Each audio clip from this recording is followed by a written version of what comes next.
Hello there. This week in math, your learning target is I can determine the measurement of angles in degrees.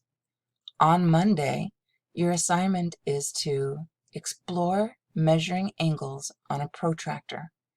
You may not have a protractor at home. Don't worry. We can use an online protractor and the concepts are the same. If you do happen to have an actual protractor at home, here is an additional video to help you. After you watch this video right here, covering protractor basics, you're ready to practice. Click on this link to take you to GeoGeBra, which is kind of a funny word that combines probably geometry and algebra. When you click on it,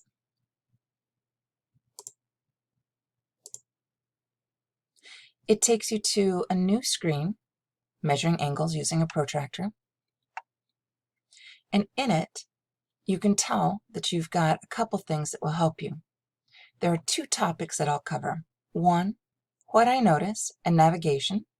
And number two, practice. So first of all, with what I notice and navigation, I first notice a protractor. I notice when I click on the protractor that I can move it, which is really kind of cool. I also notice that there's a red button right here. When I click on the red button, I'm able to spin it. And I can spin it all the way around. I'm going to spin it once. You can spin it as many times as you want. I notice that there's an angle. I notice that the two lines come together in a point, creating a vertex. I notice at the end of each line is a point, which means these are line segments. I notice here in the center that there is a red area with an arc, showing that there's an angle right here that we're going to be talking about. I also notice that there's a green button. This green button, by the way, is a little bit tricky. So if you happen to click on it wrong, I clicked on it right this time, and so you can see that there is a green area around it, showing you that what I can do is I can move this angle all the way from something that's just a straight line to 1 degree, all the way out to other acute angles, a right angle, my obtuse angles, anything greater than that right, take it all the way to a straight angle, which is 180 degrees, and then I can go past that into reflex angles, which we usually don't get into in the 4th grade, all the way, if I bring it along, to a full angle, and at that point it disappears.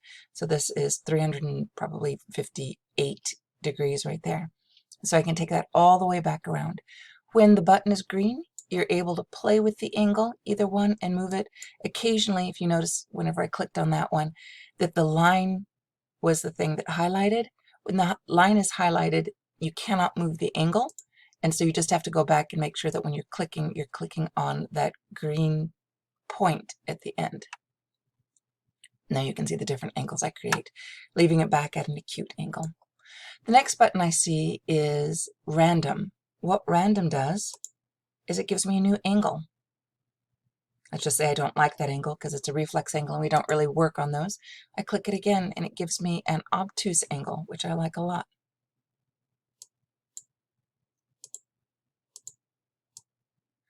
All right, clicking on it, making it nice and small again. The next button that I see is this one right here, almost hiding behind the random button. This just takes it back to the beginning. So I click on it, it resets it. That's helpful whenever you've moved everything around. So always remember you've got a reset button over there. Here, you have an answer button. After you've played with this and that you've had a chance to look at the angles and make your best estimation, you can check your answer. The other thing that you can do is when you leave it on, it helps to give you, in real time, the answer for what your angle is. So if you're just practicing on the difference in between an acute angle and an obtuse angle, or maybe a bigger angle after that, that you're able to watch it and be able to develop that angle sense right here with answer. After you've finished with one, unclick it and you'll be able to guess again. Here in the top left-hand side, when it's clicked right here so you can see the blue line outlining it, it means it's just going to be my pointer. That's the one that you should leave it on in order to make all of the different things happen. However, there are other buttons as well. This one is a move, And so you can come down and you can click things and move them anywhere you want them, off the screen if you would like. And then remember, you do have the ability to click undo and it puts everything back for you. So that's the movement key. The one next to it, it makes things bigger. So let's just say that I really want to look at an angle. I'm able to zoom way in, and I can see then the difference in points between 110 and 120, or 70 and 60, any one that I'm looking at. This one zooms out. And then again, that really helpful button, which is about putting it all back. By the way, these two up here, these will undo your last moves and then redo them. Right now they don't, they're all grayed out because of the fact that I just hit this button right here. So with practicing, the first thing that we notice on a protractor is that it has a straight edge to it right down here. That straight edge is what you use if you're wanting to draw a line. However, where the measurement actually happens is where these lines all come together in this upside down T area. So what I'm going to do is that I'm going to match the bottom of this line segment to the bottom of the protractor right here. I just take it, click it, move it over. If you notice, I've got a match in between the bottom of the line segment and the bottom of the measuring area here on the protractor. Now, one of the things I'm going to do is that it kind of feels like it's off-center to me.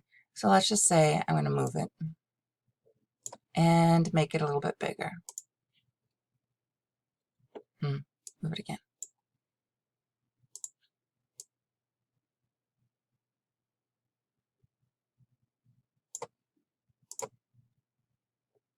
All right, enough moving it around. I'm back to having it as a pointer. So with this now, I can see it pretty well because I've made it big, and I can see that I've got a great acute angle. The first thing that I do want you to notice is what is the measurement of this angle. So in general, it's an acute angle, which means that whenever I get my answer for it, my answer is going to be less than 90. I've matched up this line segment with the bottom measuring area of the protractor. And so whenever I've done that, this angle is my zero angle measurement. I'm not going to look at 180 for the purposes of this because of the fact that 180 takes me along the wrong line of measurement for the easiest way to get my answer. I'm going to go right to the 0. So with the 0 then, I start up and I see that this is 10 degrees, 20, 30, 40, 50. 50 degrees. Let's see if that's my answer. My answer is 50 degrees. Good job. So with that one, I'm able to do the next one for practice. Random. Oh, this time it gave me my reflex angle. I don't want to do that. So what I am able to do is reset that angle, and let's say that I want to give myself something over here that's a little bit more difficult.